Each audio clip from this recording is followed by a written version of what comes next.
Bismillahirrahmanirrahim. Assalamualaikum warahmatullahi wabarakatuh. Perkenalkan, nama saya Ibu Hajah Leli Siti Nur Lailiyah MPD, guru PAI dari SMA Negeri 1 Palimanan, Kabupaten Cirebon, mewakili MGMP PAI Kabupaten Cirebon. Untuk kali ini saya akan menjelaskan mengenai khutbah, tabligh, dan dakwah.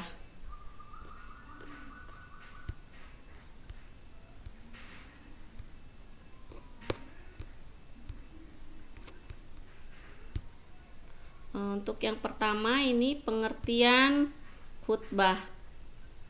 Pengertian khutbah yang artinya pidato atau ceramah yang isinya tentang keagamaan.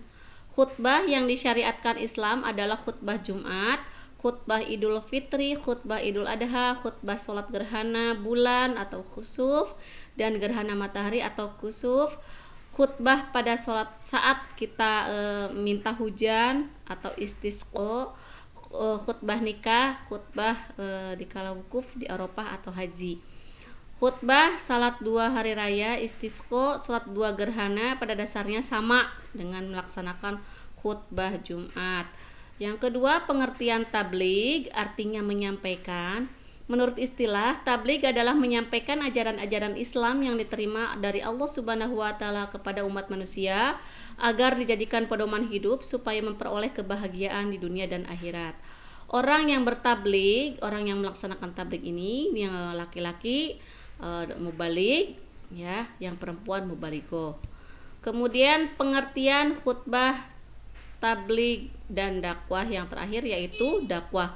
Kata dakwah artinya memanggil, menyeru, dan mengajak. Menurut istilah syara, dakwah adalah kegiatan bersifat menyeru, mengajak, dan memanggil orang untuk beriman dan taat kepada Allah Subhanahu wa taala.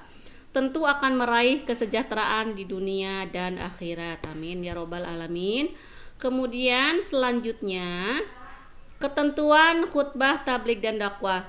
Yang pertama, ketentuan khutbah Jumat. Syarat khotib yang pertama memenuhi ajaran Islam. Syaratnya harus memenuhi ajaran Islam.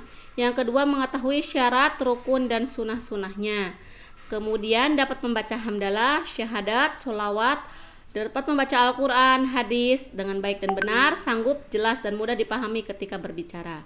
Orang yang sudah balik bertakwa kepada Allah Subhanahu wa taala, kemudian orang yang dipandang terhormat dan dihormati dan disegani di lingkungan masyarakat tersebut. Selanjutnya, syarat-syarat 2 khutbah Jumat. Khotib suci dari hadas dan najis, tertutup auratnya sudah jelas. Khutbah dilaksanakan sesudah matahari tergelincir. Ketika khutbah, khotib berdiri jika mampu. Khutbah diucapkan dengan suara yang keras. Tertib dalam rukun-rukunnya maupun antara khutbah pertama dan kedua. Kemudian ketika khotib berkhutbah, jemaah harus mendengarkan, dalam artian harus mengikuti secara keseluruhan. Kemudian rukun khutbah, membaca hamdalah, syahadat, membaca sholawat atas Nabi Muhammad SAW, bersolawat, bertakwa kepada jemaah, kemudian berwasiat, maksudnya takwa kepada jemaah, kemudian membaca Al-Quran pada salah satu dari 2 khutbah, kemudian berdoa pada saat khutbah kedua. Selanjutnya, sunnah khutbah Jumat. Khotib hendaknya berdiri di atas mimbar atau tempat yang lebih tinggi dari jemaah. Kemudian khotib mengawali khutbah hendaknya dengan salam, membaca salam terlebih dahulu. Kemudian khutbah hendaknya jelas, mudah dipahami, tidak terlalu panjang dan juga tidak terlalu pendek. Khotib pada saat naik mimbar hendaknya menghadap arah jemaah, menertibkan 3 rukun, membaca surat Al-Ikhlas sewaktu duduk di antara 2 sisi. Selanjutnya, mendengarkan khutbah. Khutbah Jumat termasuk syarat sahnya penyelenggaraan sholat Jumat.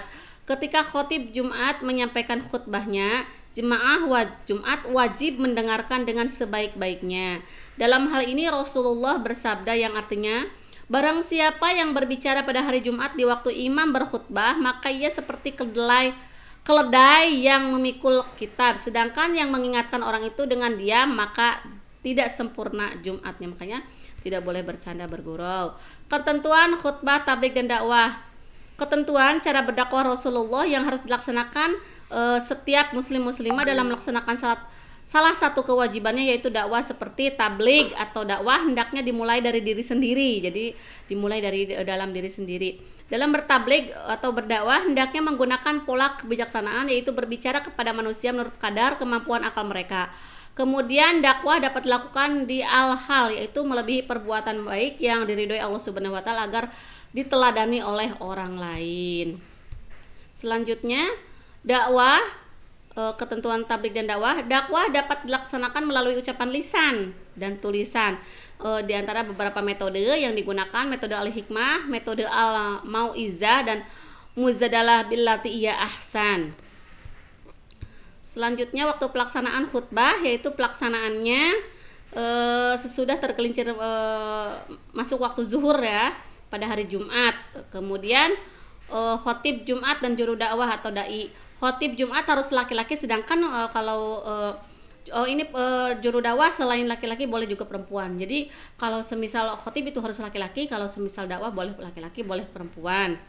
Selanjutnya, perbedaan selanjutnya, para pendengar itu kalau pas ketika Jumatan biasanya terdiri dari kaum laki-laki saja, sedangkan kalau yang mendengarkan untuk dakwah itu boleh laki-laki dan perempuan. Kemudian ketentuan syara'nya juga bagi khotib dalam melaksanakan khutbahnya harus membaca hamdalah, sahadatain, sholawat, wasiat taqwa, membaca Al-Quran dan doa, sedangkan bagi yang lain itu tidak diwajibkan. Cara menyusun teks. Yang pertama, untuk membuat teks khutbah Jumat, menentukan tujuan khutbah, menetapkan judul, kemudian metodenya, menguraikan pengertian iman dan mukmin, kemudian sikap perilaku mukmin yang sempurna, kemudian manfaat-manfaat mukmin yang sempurna imannya. Kemudian kalau menyusun teks dakwah, yang menentukan tujuan dakwah, menetapkan